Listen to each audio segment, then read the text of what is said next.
Hi, I'm Jelle. And I'm Feli.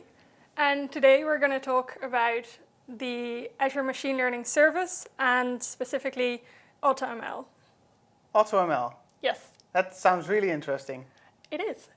It's automatic machine learning. So Azure has a whole workspace to do all kinds of machine learning, and we're going to do a couple of talks where we talk about the different kinds of machine learning that you can do within Azure, and we're going to start with automatic machine learning since that's the one that is easiest to make. I like easy, so I'll try to make one. In fact, I'm going to open the portal right now, and I'm just going to get into it. So let's see. We have the portal here, and we can do a lot of stuff here. So I'm going to just create a new resource, and I'm going to search for machine learning, and let's see what pops up. That's very neat. It's exactly what I wanted to create. That's cool. Let's create it. Okay, so now I have to make a few decisions because, of course, you have. It's not fully automated. I'm going to have to select a resource group. Well, this is all basically the standard stuff when you create a resource in Azure, but there's some workspace-specific stuff. So I'm going to choose a workspace name. So let's say, hello, YouTube workspace. And of course, we're going to create one in West Europe. And as you can see, it automatically says, oh, you probably want a storage account and key vaults and application insights associated with that workspace. I could create a new one for you. Or you could select an existing one so that you can maybe use one you prefer instead. I'm going to create some new ones. And now I have to do some networking for this workspace. I'm fine having it as a public endpoint. Perhaps you prefer something else for your own workspace, but public works fine for now. And we have some beautiful advanced settings that you could look up, but basically they're fine by default, at least for this. You could add some tags always, but I'm just gonna review and create it. And I'm gonna create my workspace. So it's now deploying the workspace to Azure. It's creating all the resources that I need. And while it's doing that, what the workspace basically is, because I've created it, but I haven't really told you what it is. It's like a central gathering point for everything in Azure related to your machine learning experiments.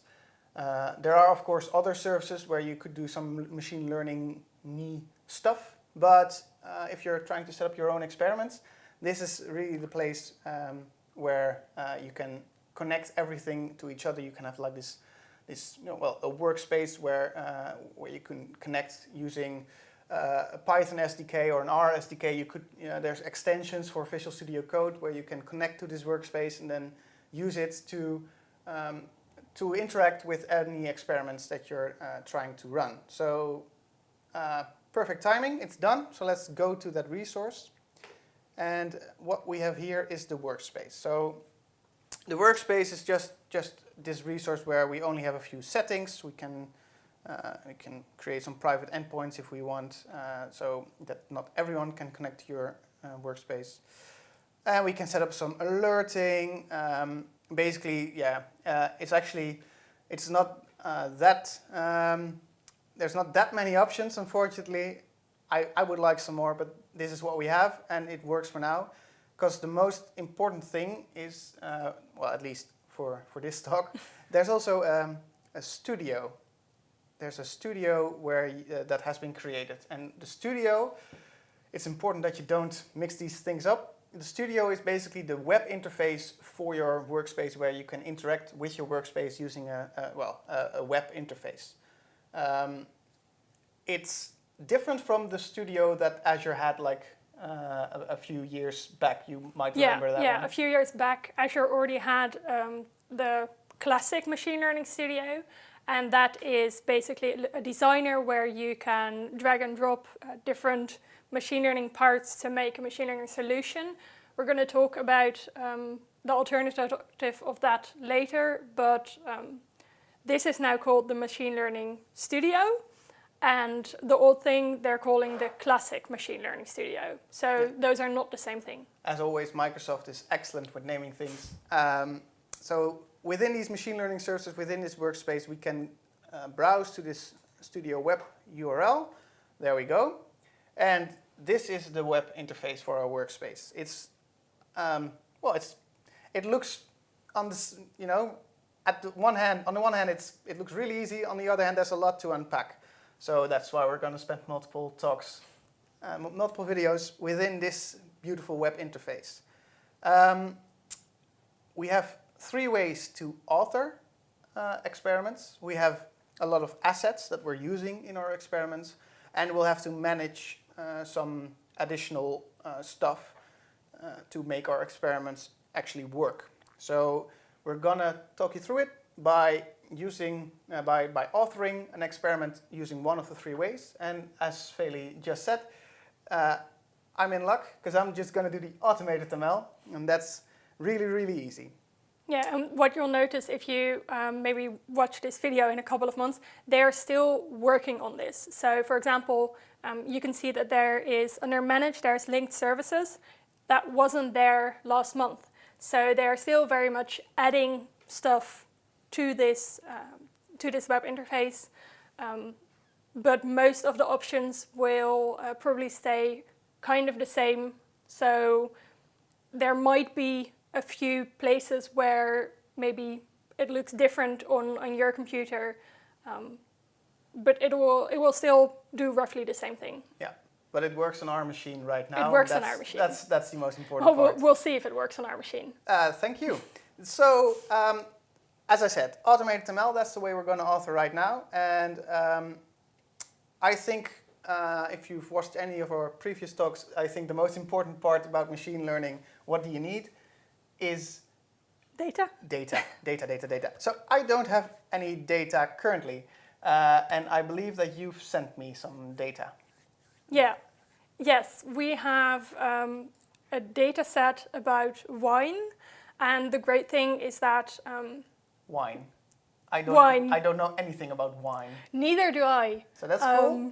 Let's have Azure figure wine out. That's good. I don't know wine. I don't know when wine is nice, but there's a lot of data on the internet, so I find a data set about wine, and hopefully if I make automated ML for this, I can impress all of my fancy friends with my wine knowledge by just not knowing anything and letting AutoML do all of the work. I don't have the kind of friends that I can impress, especially not with extensive wine knowledge, but at least I'll try.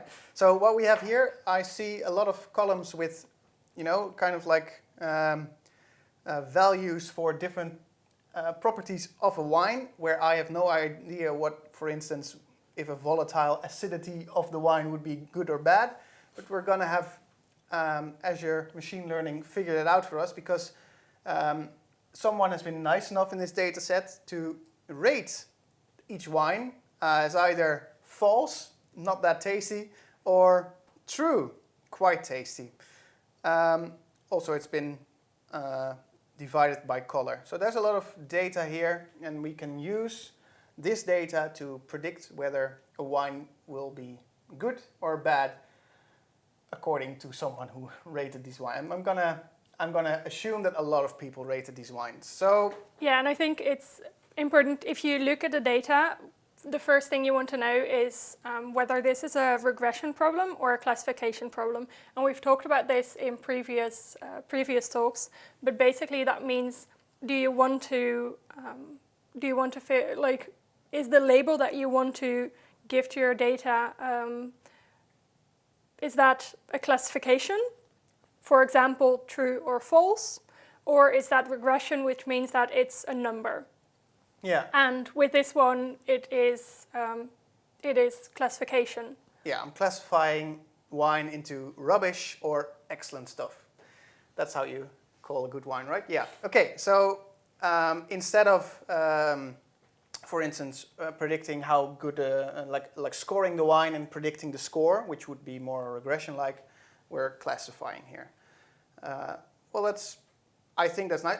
And even in automated ML, you still need to do that kind of stuff. You still need to understand your data enough so that you know what you're doing. So I mean, I'm going to show you right in a minute like how easy it is, but you still need some knowledge, unfortunately. So, so I have created a workspace earlier where this data has already been used, so that I can skip all the setup, and we'll show some of the setup in later talks probably.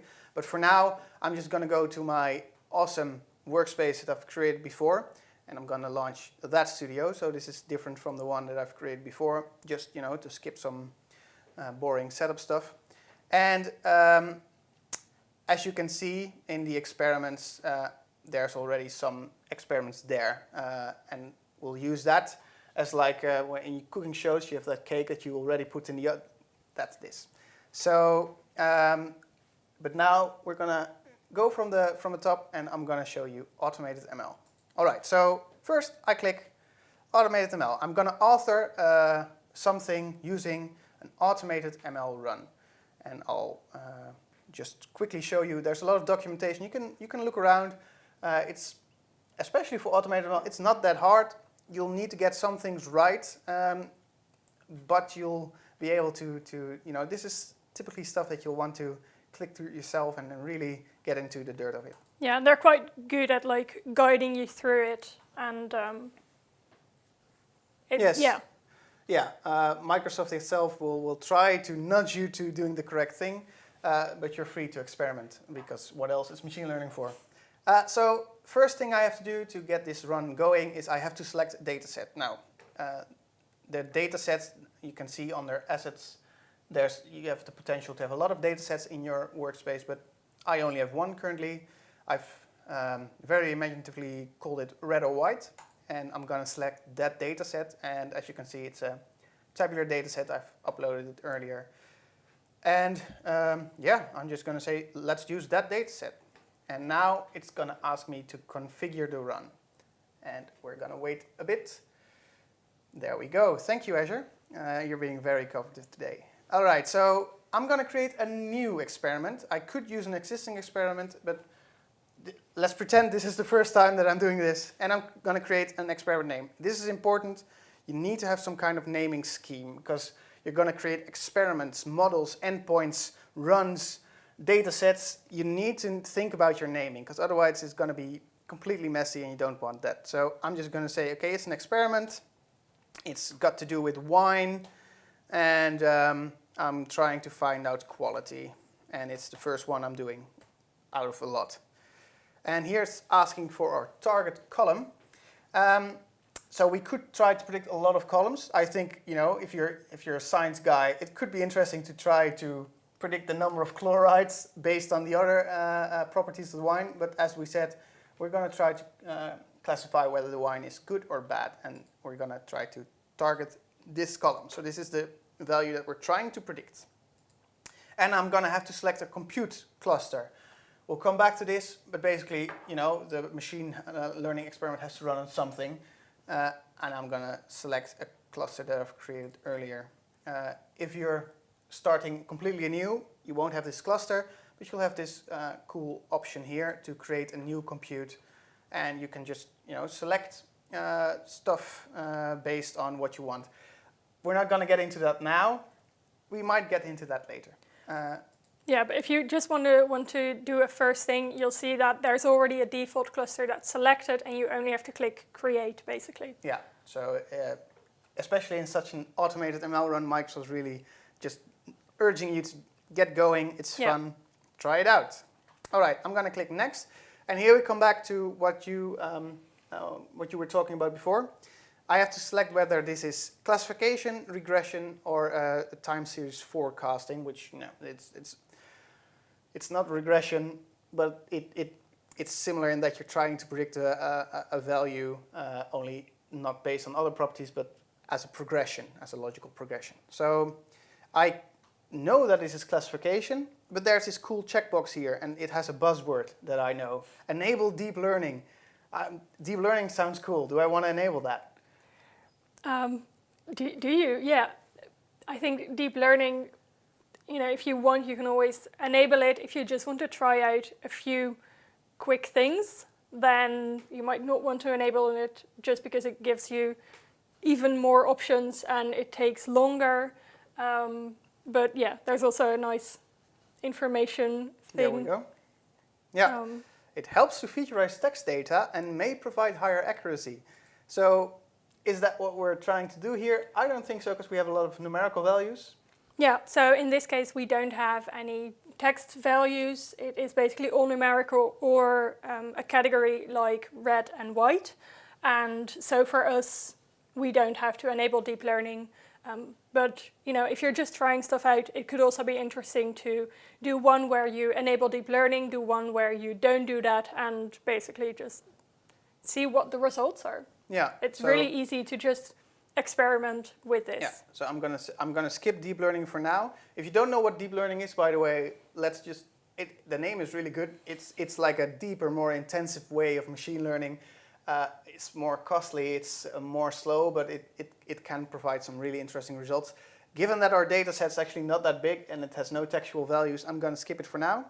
There's also some additional configuration settings that I think is, well, they call it additional, but I think the primary metric column is actually really, really important, and that you need to look at this, and this is where the other bit comes in, where you actually need to know a little bit of what you're doing, because otherwise, what value are you going to select here? So if I click this drop down, I can select the primary metric by which my machine learning experiment is scored. Yeah, so basically there are a lot of ways to validate any machine learning algorithm. And this is also something that your primary metric will depend on whether you're doing classification or regression, just because accuracy is something that you can use with classification, but with regression you can't really figure out an accuracy. Oh, we're getting back into the math stuff right now. Yeah. I'm trying to stay far away. Thank you. But still, I have like 5 options here. Accuracy, yes. AUC weighted. Now I know that means area under the curve, but I don't know what that means. I have norm, macro, recall, average precision score weighted, and a precision score weighted. Why do I need to select this? Why can't it just figure this out for me? Do you have an answer? So basically, if you have a data set, depending on the data set, you might want a higher accuracy or a higher recall or maybe a higher precision.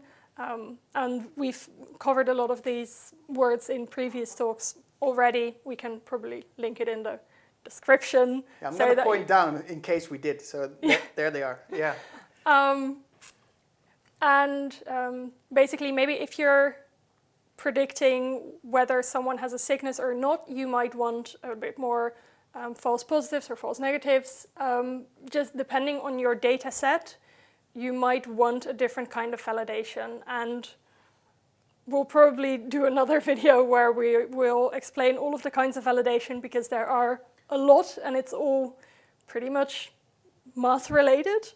So can I look this up? Is there documentation somewhere? Yes, yeah. Microsoft actually has really good documentation about this, where they just explain all of the different kinds of options that they give you and how it's calculated. If you don't really know what you're doing, and also in our case, we can just choose accuracy. That's good, because that's the default one. Yes, because that is the fraction of currently predicted ones, but that doesn't really look at any other ways of calculating, but for us, this is okay. Further in this additional configuration setting part, I can also block certain algorithms. I can imagine why. Maybe I know that one algorithm is totally not what I want, and the less algorithms that have to be used, the quicker the experiment will go. And I can set some settings where I can basically configure how quickly this run will go and exactly what it will do. And this is fun to play around with, but let's say that you can easily say, okay, I only have an hour, fine. Maybe it won't be as accurate, but at least it will be done within that hour. Stuff like that. You can play around with this, it's really fun. I'm gonna save it. And there's also some featureization settings where I can work with the data. Data's an whole other topic. I'm just fine that everything is auto, it works, and that's what you need to know. So if you're not going to dive into your data with your automated experiment, that's good. Microsoft has everything set to auto for you, and it will work. Yes, I want to cancel that and go back. So if I now click finish, it's going to create a new automated ML run. And it's going to start in a minute, especially the compute needs to get ready, stuff like that. But as you saw just now, I gave it a max of an hour. Don't know how much more time we have in this video, but it's not going to be an hour. So that cake in the oven that I was referring to, that's what we're going to look at now. So I have the studio, I'll reopen it, and we're going to look at previous experiments. So as you can see, here's my experiment that I just created. It's really fun, but I've created an experiment, red or white, experiment 001. Again, your naming is really important. As you can see, I've created totally different names, so do better than me at least. And I'm going to select that experiment. You can see that it's completed. It's not running. It hasn't failed. That's good. And we can now analyze that run as a human. We can look at what has been performed. So here's that run. The details, it tells me everything, how long it lasted, what compute it used, who did that. But I'm, of course, most interested in what came out of it. So to understand what came out of the experiment, we might need to discuss what the experiment actually entailed. So what the machine learning services did here for us was basically the machine learning service had had like a box of tomatoes, and it had a target on the wall, and it just started chucking tomatoes at the wall and hoping that something sticked. And after all the tomato drips off the wall, it's gonna select, that tomato, that looks pretty on target. That's the one that I'll suggest. It's a really aggressive, broad approach, but because you know, it's all been configured in the correct way, it's going to be relatively fast, and it's excellent to do some exploratory searching, maybe learn your data a bit better. But if your data is not all that complicated, you might even get the answers you need. So I have a few tabs here, as you can see. So the details are all run specific. There's some data guardrails basically telling me whether my data was actually valid. Well, I, of course, selected a data set that was completely valid. If some things are not valid, it will try to continue as best as it can, but you'll see here that there might have been some problems, and you'll need to know what to do to solve those problems. And as you can see, there's a lot of documentation, so you can read all about it. But here, this is the interesting part. We have models. It's created models for us. I've created all these models. I feel like such a scientist. But now I don't anymore because I see a lot of names and I don't know what that means. Help. Yes. So basically what AutoML did was it just tried a bunch of algorithms, and here you can see how well they turned out to be. And oh yeah, that's the accuracy accuracy stat that we try to optimize, and it's ordering it from best to worst, I see. Yeah. So the primary metric will be, in our case, accuracy. And you can actually see that our first algorithm, the one that performed the best, that was the voting ensemble, and that one already gave a really good score. And so if you just want to be done quickly, you can just choose that one. But what you can also look at is the duration, because in some cases, with some kinds of algorithms, it might be important that they're really quick and that you can make and update them really quickly. And in that case, it might be worth it to choose an algorithm that has a shorter duration, especially if the accuracy isn't that much worse, because in this case they actually all performed pretty well. So whether you choose there's a lot of them. I mean, I can even select some pages, and I do see that accuracy dropping, but it's still, well, it's better than I would do. So interesting. Now I did see something that I found interesting. and I'm going to pretend I don't know what it is so that we can keep this conversation going. There's a view explanation link here, but it's only for the top one. So basically, Azure can tell me why this is, why this algorithm is working. Yeah, this is a pretty new part. It's still in preview, and what it does, it tries to explain why a certain vote was given. And because it is still in preview, you will see that sometimes it doesn't really give you anything, and which is the case here. Yeah. But with a different ID, I have an explanation, and it looks really, really interesting. And I'm lucky that they're still linking to documentation to explain me their explanation. Okay, so we have all this data now. We have experiments run. I can try to see why an experiment was successful or not, or at least why the model created was fit well or not. So I think it's pretty successful, right? Did I really have to do all that much? No, you made it work. I made it work. Thanks. But still, this is not the only way to go about this. And I think it's very interesting if we continue looking into that. But for now, you try to set up your own AutoML experiment, see what sticks. There's actually a lot of data sets that you can just use that are like standard default sets. Yes, yeah. Azure actually has a website with a bunch of open data sets that you can just use, and it also says on that website which data sets are already fully cleaned. Some might still need a bit of cleaning, which is also just really useful to practice with. Yep. But with AutoML, you can just choose one that already has been cleaned, and that way you can try maybe try one that's classification, try one that's regression, try one that's just a giant data set. It's nice that they give you so many options to really just try different things without having to supply your own data. So even if you don't have any data yourself, you can still try to learn how it works. Yeah, because we're gonna discuss some other options of how to author an experiment. And they will still be, Azure will really, really help you out. But as simple as this, you're not going to get it. So this is an excellent jumping off point. But it's also, again, it's really useful for the exploratory phase where you're trying to get to know your data and trying to get into what kind of approach you're going to pick up on in the future with your journey. Yeah, and this might also be really interesting if perhaps you're working for a company that doesn't really know if AI is going to work for them.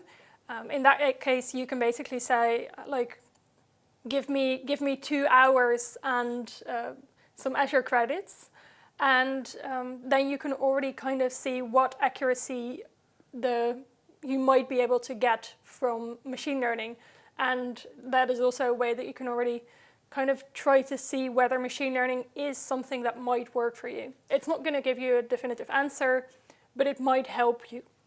All right, so we've just created a lot of models trying to explain the quality of wine, and some of them were actually quite good.